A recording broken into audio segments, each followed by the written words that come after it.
Seja bem-vindo ao Conexão Ciência. O convidado de hoje é o gerente-geral da Embrapa Café, Gabriel Bartolo. Obrigada pela presença, Gabriel. O prazer é todo meu estar aqui com vocês aí, prestando alguns esclarecimentos sobre a pesquisa do café no Brasil e por isso eu agradeço a oportunidade. Obrigada. Vamos conversar daqui a pouco sobre a produção de café no Brasil. Fique conosco, o Conexão Ciência está no ar.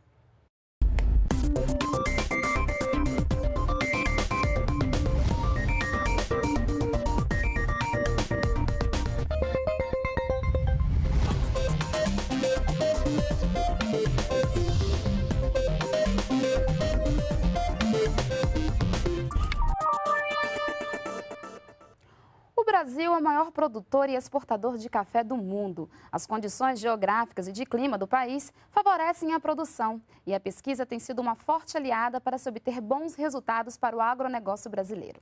Gabriel, então o Brasil se tornou referência, né, quando se fala em pesquisa com o café. Como é que isso foi possível? Bom, tudo começou com a extinção do Instituto Brasileiro do Café, o antigo IBC, comumente. A partir de então, várias outras instituições estaduais de pesquisa, como universidades também, executavam pesquisa de uma forma isolada. Houve então, vamos dizer, um chamamento a essas instituições para que pudéssemos trabalhar no sistema de parceria, ou seja, cada instituição encaminharia seus projetos com as suas ações de pesquisa e num sistema integrado de rede com todas as instituições. E isso permitiu então que fizéssemos uma pesquisa de uma forma abrangente em todos os estados produtores de café. Como consequência disso, otimizou-se todos os fatores, tanto de recursos humanos, recursos físicos, recursos financeiros, com custo relativamente baixo, e nós pudemos, então, dar essa colaboração à cafeicultura. Foi a partir daí, então, que nasceu o consórcio de pesquisa em café? Foi exatamente. Então, o consórcio hoje ele é constituído por 10 instituições que são as instituições fundadoras, dentre elas a Empresa Baiana de Desenvolvimento Agrário, a Embrapa, a Empresa Estadual de Minas Gerais, do Espírito Santo, o Instituto Agronômico de São Paulo, o Instituto Agronômico do Paraná, a Universidade Federal de Lavras, a Universidade Federal de Viçosa. E a partir daí, então, nós começamos a trabalhar no desenvolvimento de projetos. E com isso, outras 40 instituições agregaram-se ao consórcio. Hoje nós coordenamos o consórcio com cerca de 50 instituições, trabalhando nesse sistema integrado de rede de pesquisa, abrangendo todas as áreas do conhecimento e com isso favorecendo. E também temos o programa de transferência de tecnologia, onde essa tecnologia é levada então aos extensionistas e daí até os produtores. A Embrapa Café então surgiu dessa necessidade de coordenar todo esse sistema, né? Mas além de coordenar, ela também realiza pesquisas, né? Que tipo de pesquisas então que são feitas pela Embrapa Café? Olha, diretamente não. A Embrapa Café tem os seus pesquisadores alocados nas instituições de pesquisa e lá para eles se integrarem e fortalecer a equipe de pesquisadores das instituições, principalmente na área de biotecnologia, que é uma das áreas hoje que nós desenvolvemos a partir do genoma do café, da decodificação do genoma do café. Então, nós estamos trabalhando muito intensamente com a biotecnologia aliada ao melhoramento genético clássico, e com isso acelerando o processo de criação de novos cultivares de café com tolerância à praga, com tolerância a doenças, né? A estresse bióticos e abióticos, ou seja, as pragas e doenças e também as adversidades climáticas. Né? O senhor falou em decodificação, né, do genoma. Sim. Por que é importante decodificar o genoma do café, por exemplo? Porque até então, quando nós trabalhávamos no melhoramento clássico, nós não tínhamos conhecimento, vamos dizer, dos genes de expressão. Conhecíamos através da expressão do gene, mas não conhecíamos o gene no seu funcionamento normal. E com isso, então, quer dizer, decodificou-se, estabeleceu-se o genoma do café, o genoma funcional, e a partir daí, então, sabe-se quais os genes que são responsáveis por determinada característica da planta. E nós podemos, então, trabalhar com os promotores desses genes, fazendo com que eles sejam atuantes, ativos, ou ficar inativos para que outros genes possam se manifestar sua expressão. E isso é muito importante porque nos ajuda a acelerar o programa de melhoramento. No melhoramento clássico, nós levamos aí 25, 30 anos para lançar um novo cultivar. Com o auxílio dessa ferramenta da biotecnologia, ou seja, do genoma, nós podemos encurtar esse período para 10 anos no máximo, e temos então uma nova cultivar de café com aquelas características ideais para determinadas condições ambientais. Onde é que se produz mais café hoje no Brasil? Tem uma região específica? Tem. O Brasil hoje tem. Minas Gerais é responsável por 52% da produção de café no Brasil. É o maior estado produtor, tem todas as condições favoráveis de clima, de solo, enfim, um ambiente altamente propício. Inclusive, nós temos áreas de montanhas na região de Minas Gerais, que predomina 87% aproximadamente da cafeicultura de Minas Gerais. Explorada em condições de montanha, e os outros 23% mais ou menos em áreas planas, que seria o tipo de solo tipo de cerrado. Então, nós temos a cafeicultura de área de montanha e de áreas planas, é isso? Qual que é a diferença, então, e que tipo de tecnologia é aplicada a cada área? A cafeicultura de montanha se prende muito mais a uma cafeicultura tipo familiar de pequenos produtores. Então, porque demanda uma grande quantidade de mão de obra. Não permite mecanização, dada sua declividade acentuada. E as áreas planas predominam nelas os grandes empresários, os grandes cafeicultores, e são totalmente mecanizáveis, ou seja, então com isso eles dependem pouco mão de obra, demandam pouca mão de obra. E com isso, então, o custo de produção tem um diferencial entre as duas regiões. O custo da mão de obra é o que pesa no custo de produção da saca de café. E como a cafeicultura de área plana demanda menos mão de obra, ela tem um custo um pouco menor. E como é que fica a questão da produção? Com o surgimento do consórcio, desse trabalho em rede, a gente pode dizer que a produção de café aumentou no país depois desse trabalho em rede, no consórcio? Aumentou. Quanto que é a produção hoje de café no Brasil? Olha, quando nós começamos a trabalhar o consórcio, a produtividade média por hectare no Brasil girava em torno de 8 a 10 sacas. Hoje, depois do consórcio, porque não é só o consórcio, tem outras instituições que não são consorciadas e que trabalham pesquisa em café também. E juntando todas as instituições, a tecnologia gerada em todas as instituições que trabalham com café no Brasil, hoje nós conseguimos elevar a produtividade para 25 sacas por hectare, quer dizer, quase triplicamos a produtividade. Como consequência, a produção aumentou. Saímos de uma produção média de 26 milhões de sacas por hectare para uma produção média de 48, 50 milhões de sacas. É o que nós estamos produzindo atualmente. E no Cerrado, a produção de café se expandiu bastante, né? Como é que foi possível isso no Cerrado? Fazer isso aqui no Cerrado? Olha, isso aí vem mais ou menos da década de 70 do ano passado, do século passado, né? Começou-se com a conquista do Cerrado. Conquista do Cerrado com o quê? Com várias outras culturas, que não café, com arroz, com soja e tal. A partir daí, como algumas regiões já de Minas Gerais e do estado de São Paulo já tinham café instalado em algumas áreas típicas de Cerrado, resolveu-se então montar uma unidade experimental na região do Cerrado e começar a trabalhar para ver o comportamento, o funcionamento, as exigências nutricionais, irrigações, etc. Então, com isso, a cafeicultura, vamos dizer, começou a ficar sedimentada nessa área do Cerrado e a partir daí expandiu. Hoje, não só o Cerrado Mineiro, como o Cerrado Goiano, como o Cerrado de São Paulo, hoje já está predominando já para o oeste da Bahia, para o Cerrado do oeste da Bahia, e caminhando também para o centro-oeste, para algumas regiões de Mato Grosso. Mas hoje é possível produzir café no Brasil inteiro? Tá, sem dúvida nenhuma. Hoje nós temos cultivares de café adaptados a qualquer região do Brasil, qualquer região. Existem aquelas que têm adaptabilidade ampla sobre qualquer ambiente e outras que têm adaptabilidade específica a determinados ambientes. Então, com isso, nós temos condição de fazer essa regionalização de cultivares. Porque várias instituições, por exemplo, o Instituto Agronômico do Paraná já lançou, se não me engano, 9 cultivares de café recentemente.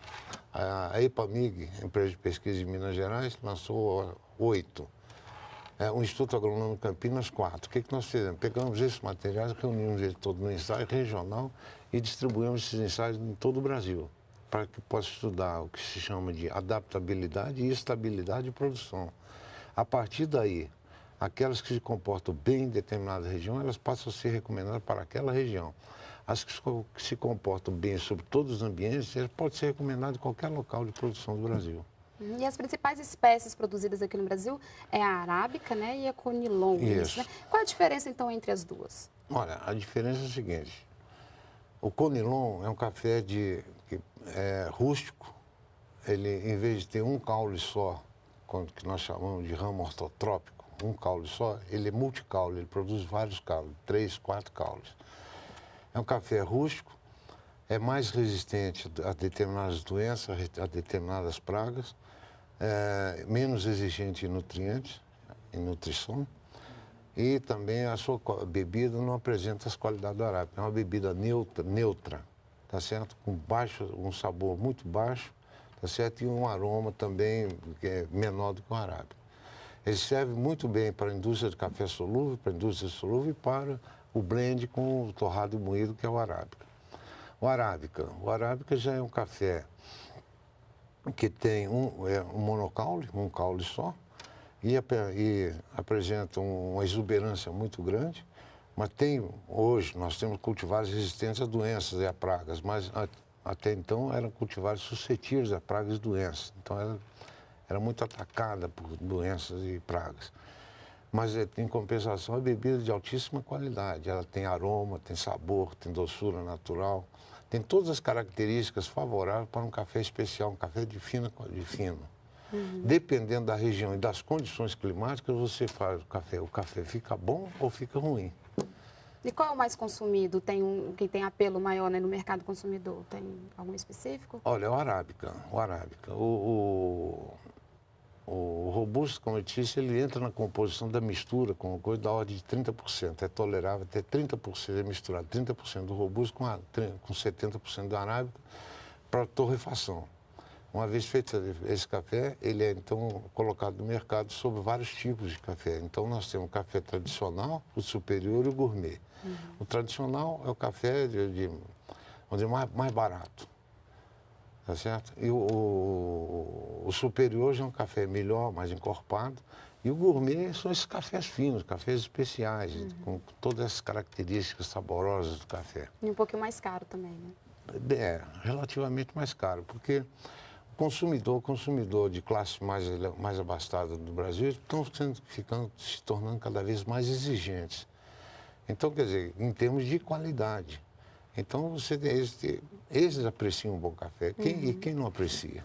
Gabriel, então, voltando um pouco à questão do café especial, né? É uma nova oportunidade de mercado que está surgindo? É um mercado crescente. O mercado, enquanto o café commodity cresce aí na faixa de 2,5%, 3% assim, até 5% ao ano, esse mercado ele vem crescendo na faixa de em torno de 10%. Porque os países consumidores, como a comunidade europeia, como o Japão, os Estados Unidos, esses que são os maiores consumidores de café, estão se tornando cada vez mais exigentes em qualidade. Além disso, também tem não só na qualidade do grão, do fruto, da bebida, mas também em termos de proteção ambiental, o regime social e várias outras barreiras que nós chamamos de barreiras não tarifárias. Então, quer dizer, hoje, para você produzir uns cafés chamados socialmente justos, ecologicamente corretos, você tem que seguir todas aquelas prescrições de boas práticas. E isso faz com que você chegue ao ponto final com um café de altíssima qualidade. E esse café, ele vem crescendo. Ele é consumido bastante, né, por outros países, mas aqui no Brasil, o brasileiro está consumindo mais esse tipo de café? Realmente está consumindo bastante. Internamente aqui no Brasil, hoje você já encontra na gôndola dos supermercados várias marcas de cafés gourmets de alta qualidade. E o consumo desse café também vem crescendo nessa ordem aí de em torno de 10% ao ano. Em relação à exportação, né? O Brasil, além de ser o maior produtor, também é o maior exportador de café do mundo. Mas esse ano as exportações elas caíram. Como é que está essa questão da exportação com café brasileiro? Não, o Brasil é o maior exportador. Hoje é detentor em torno de 36% do mercado mundial de café. As exportações vêm se mantendo relativamente estáveis. Na ordem, nós exportando aí na faixa de 33 milhões de sacas de café ao ano. É devido, talvez, possa se acrescentar aí um fato que, devido à crise econômica europeia, o negócio pode ter influenciado em 2012, onde a exportação caiu um pouco. Mas a tendência hoje, que nós já temos notícias através do Conselho dos Exportadores de Café, é de que nós já estamos atingindo aqueles patamares que a gente vinha sempre comercializando café. Com relação ao consumo interno do Brasil, hoje o Brasil é o segundo maior consumidor interno. Nós estamos consumindo em torno de 20 milhões de sacas de café. Então, apesar de sermos o maior exportador e o maior produtor, nós somos o segundo maior consumidor. A gente só perde para quem? Nós só perdemos para os Estados Unidos. Os Estados Unidos é o primeiro consumidor de café. Gabriel, e como é que todas essas tecnologias, né, geradas por essas instituições de pesquisa, pela Embrapa, chegam, né, até o agricultor? Como é que é feita essa transferência de tecnologia? Bom, Juliana, nós começamos todo o processo da seguinte forma. Nós nos reunimos com todos os segmentos da cafeicultura, que envolve tanto o setor de produção como o setor da indústria, o setor da exportação. Buscamos com o setor de produção, através de suas cooperativas, dos seus sindicatos, e nós buscamos com eles as demandas. Uma vez levantadas as demandas, então essas demandas são trabalhadas e transformadas em ações de pesquisa. A partir de então, trabalhamos e geramos essa tecnologia. Uma vez que foi gerada uma determinada tecnologia ou várias outras tecnologias, essas tecnologias são transferidas para o extensionista, através de cursos de atualização, de reciclagem, de cursos de transferência, sistemas de transferência, vários sistemas existem hoje de transferência de tecnologia. Então, nós atualizamos os técnicos do sistema de extensão. Esses técnicos, uma vez atualizados, então, eles fazem com que essa tecnologia chegue ao produtor. E para que você tenha uma ideia, como nós estamos aumentando essa produtividade, isso tudo é gerado, isso tudo é em função de tecnologias que foram geradas por todas essas instituições que trabalham no consórcio. Então, uma vez que adota tecnologia, melhora a rentabilidade do café, melhora a qualidade de vida do produtor. Me dá um exemplo, Gabriel, de uma tecnologia, né, de sucesso que teve todo esse efeito que o senhor acabou de falar, de aumentar a renda do produtor. Me dê um exemplo. Então, eu vou te dar vários delas. Por exemplo, a quantidade de plantas de café no hectare, há tempos atrás, girava em torno de 1.200 plantas. Hoje, através dos estudos que foram feitos em espaçamentos adequados a determinadas regiões produtoras de café, hoje nós estamos com um stand de aproximadamente 4.000 plantas por hectare. Quer dizer, aumentou-se o número de plantas por hectare. Com isso, aumentou-se a produção por área, a produtividade por área. Outra tecnologia é no monitoramento de pragas e doenças. Então, porque era muito comum, quando a lavoura era infestada por uma praga ou infectada por uma doença, o produtor pulverizava a lavoura inteira. Hoje, o procedimento é esse? Você faz um monitoramento. A lavoura de café é dividida em talhões, então você monitora naquele talhão, em todos os talhões. Se nesse talhão aqui tem o foco da doença ou da praga, você controla só nele, não precisa controlar nos outros. Com isso, além de você ter eficiência no controle, você também reduz custos, porque você não está aplicando o produto em toda a lavoura. Essas são as duas básicas. Agora, para a área irrigada, nós temos uma tecnologia que está já bastante difundida e tem sido bem adotada também pelos produtores, que é do estresse hídrico. Ou seja, a partir de um determinado dia do mês de junho, você suspende a irrigação. Você deixa a planta cerca de 70 dias sem água. Por quê? Porque durante os primeiros 30 dias ainda tem água no solo. A planta extrai aquela água. Depois, a partir dos 30 dias, é que ela vai entrar em estresse. Então, o que acontece? Quando você retorna a água, nesse meio tempo, houve a quebra de dormência das gemas florais. Quando você volta a água, dá uma florada enorme, grande, altamente significativa, e com isso você vai ter uma maturação de frutos muito uniforme e que, como consequência disso, também vai atuar na qualidade do grão de café. E, consequentemente, na bebida. E nós temos hoje tecnologias específicas para qualificar, para garantir a questão da qualidade do café em si? Temos sim. Quais tecnologias, por exemplo? Por exemplo, principalmente no processamento que nós chamamos de processamento pós-colheita, depois da colheita. Depois que você colheu o café, tem uma série de processos que você deve observar. Por exemplo, descascar o café, despolpar o café, lavar o café. Depois disso, aí passar o processo de secagem, tem que ser observado com bastante cuidado, porque o café exige uma seca com temperatura mais baixa e uma seca mais prolongada. E depois no beneficiamento. Com isso, você elimina todos os defeitos finais do café, e isso aí que te dá, ajuda você a melhorar a qualidade do café. Gabriel, em relação à saúde, né? É verdade que café faz bem à saúde? Muito bem. Quais são os benefícios do café, então, para a saúde? Olha, nós temos dentro da Embrapa Café um programa chamado Café e Saúde, que nós temos uma parceria com a ABIC, que é a Associação Brasileira de Indústria do Café Torrado e Moído, e com o INCOR e com a Universidade Federal do Rio de Janeiro. No INCOR nós estamos lá estão sendo desenvolvidos estudos visando ao coração. Então, por exemplo, lá o trabalho que é feito é o seguinte: foram eleitos um grupo de cardiopatas que tomam café, com diversos tipos de preparo de café, e outro grupo cardiopata que não toma café. Os resultados preliminares não são conclusivos ainda, mas os resultados preliminares mostram que o grupo que toma café tem muito menor, a incidência de infarto foi muito menor, da ordem de 36% a 42%, salvo engano, do que no grupo que não tomava café. O grupo que não tomava café teve um número maior de infartados. Com relação também ao outro programa, que é o Café na Merenda Escolar, onde também foi feito um trabalho, e hoje em Minas Gerais isso é lei, café na merenda escolar hoje em Minas Gerais é lei. Um grupo de crianças do nível fundamental tomava café e outro grupo não. Aquele que tomava café, ele tinha um rendimento escolar muito superior ao grupo que não tomava café. O café é preto mesmo na hora do café da manhã? Café com leite. O café com leite. Café com leite, para esse grupo de meninos. Para os outros estudos médicos do coração, foi o café puro, né?